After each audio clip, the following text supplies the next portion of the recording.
Air signs, tignan po natin kung ano yung mensahe para sa'yo ngayong araw. Keep in mind po na ito ay general reading lamang.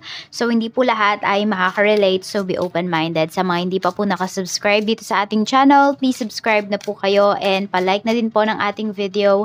At sa mga nais pong mag-avail ng ating private readings, Lucky Stones and Amulet, makikita nyo po yung link sa description box below. Tarot Intentions by Aliana Reyes. Okay, tignan natin kung ano po yung mensahe para sa iyo, Spirit Guide. Mensahe po natin. Mensahe natin for air signs. Okay, we have perspective. Better off, happiness, clear headspace. Ayan. So, malawak yung inyong pangunawa ngayong araw na ito. Air signs. Okay. So, marami kayong parang tinatanaw dito. Tignan natin kung ano pa yung mensahe para sa iyo. We have second chance. Naniniwala ba kayo sa second chances? Baka may magkakaayos dito. Twin flame. So, some of you are dealing with your twin flames. Ayan, no? Mirroring, shared feelings, reflection. So, ayan, pwedeng wala kayong pag-uusap nitong mga nakakarang araw. So, ngayon, air signs is pwedeng magre-reach out na sa'yo yung iyong person. Or maybe ikaw yung magre-reach out sa kanya. Kasi we have making amends. So, may pag-aayos po na mangyayari dito. So, mukhang unexpected ito. Tingnan natin what is perspective. Ano ba itong tinitignan mo? Tingnan natin. So, masaya kayo ngayon eh. Tingnan natin. We have a blessing on the children. Okay, so yung iba sa inyo could be single mom, single dad, o kaya naman meron na po kayong mga anak. At parang yung mga hindi mo natuloy na mga pangarap, air signs is sa kanila mo nakikita or sa kanila mo ba ipapasa. Huwag mo sigurong ipasa sa kanila. Parang huwag ka masyadong mag-expect sa kanila. Hayaan mo na mag-expand. Hayaan mo na mag-grow yung mga anak mo sa gusto nila. Oo, na ano ba? Na mga opportunities sa life nila, hayaan mo sila. Kasi yung iba sa inyo, yun yung nakikita nyo, nasasabi nyo dito, siya yung magpapatuloy ng ano ko. Siguro kung talent talaga yun ng anak mo, ganyan, okay lang.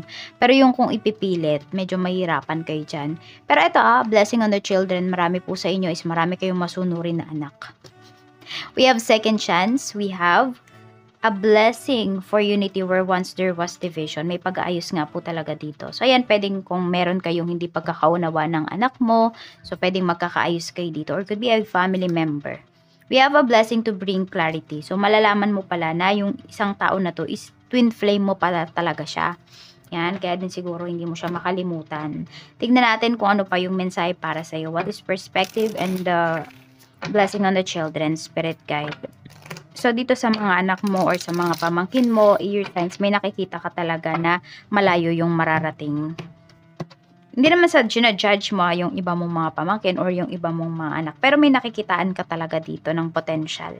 Ayan foundation. Mukhang maganda yung pagkakahubog dito sa mga batang ito. Ayan, at yung iba naman po sa inyo, ito pwedeng gusto nyo nang mag-build ng family ninyo. Kaya meron tayo ditong structure, forming, and solid foundation. Tignan po natin. Siguro na iisip ninyo, kaya nyo nang bumuo ng pamilya. What is second chance and what is unity? We have 3 messages. Okay, so pwedeng wala pang pumupronta, wala pang nagre-reach out sa inyo. More on, nagpaparamdam po ito sa panaginip or sa mga signs. What is twin flames and clarity? We have growth. Okay, so you grow apart din talaga, no? Medyo malungkot lang dun sa part na yun. Pero mas nag-grow talaga kayo nitong person mo nung nagkalayo kayo. So, madami siyang natutunan. Alam mo, mas naintindihan niya or air signs yung mga sinasabi mo sa kanya before na parang sa kanya, baliwala lang yun. Pero nung nagkahiwalay kayo, ganyan, mas naintindihan niya kung ano ba yung mga sinasabi mo. Or mas naintindihan niya, mas vinalyo ka ng taong to. Mas nakita niyo yung worth mo. Tignan natin kung ano pa yung mensahe para sa'yo. Spirit guide, ano pa po yung mensahe natin for air signs? Gemini, Libra, Aquarius, Sun, Moon, Rising, and Venus. I'm open to receive any messages, please, Spirit guide, for air signs. Sa mga katrabaho mo, we have 7 of Cups. Okay, mga busy yung mga katrabaho mo dito. Tapos, parang ganun din, pinag-uusapan na naman nila kung saan ba sila kakain, ganyan. Tapos meron din dito nagpapayabangan. Basta medyo madaming pag-uusap dito sa mo, sa trabaho mo ngayon, air signs. Puro madadaldal yung mga kasamahan mo sa work ngayon. Tingnan, mga active sila. Tingnan po natin, ano pa, spirit guide. Tas ito din, parang may ipapapili yata sa inyo. Baka mga group project ito, mga ganyan. Or kung ano man tong i-deal ninyo ngayong araw. Ace of Swords, ayan nga, mukhang brainstorming. Kaya pala marami kayong naririnig dito. Pero may brainstorming, may meeting din dito ngayong araw. Ikaw naman dito, the Hanged Man, ayan. So parang di ka pa makapag-decide dito. Medyo naglalag pa yung isip mo. Puyat yata yung iba sa inyo, air signs. Tignan po natin pagdating naman sa negosyo.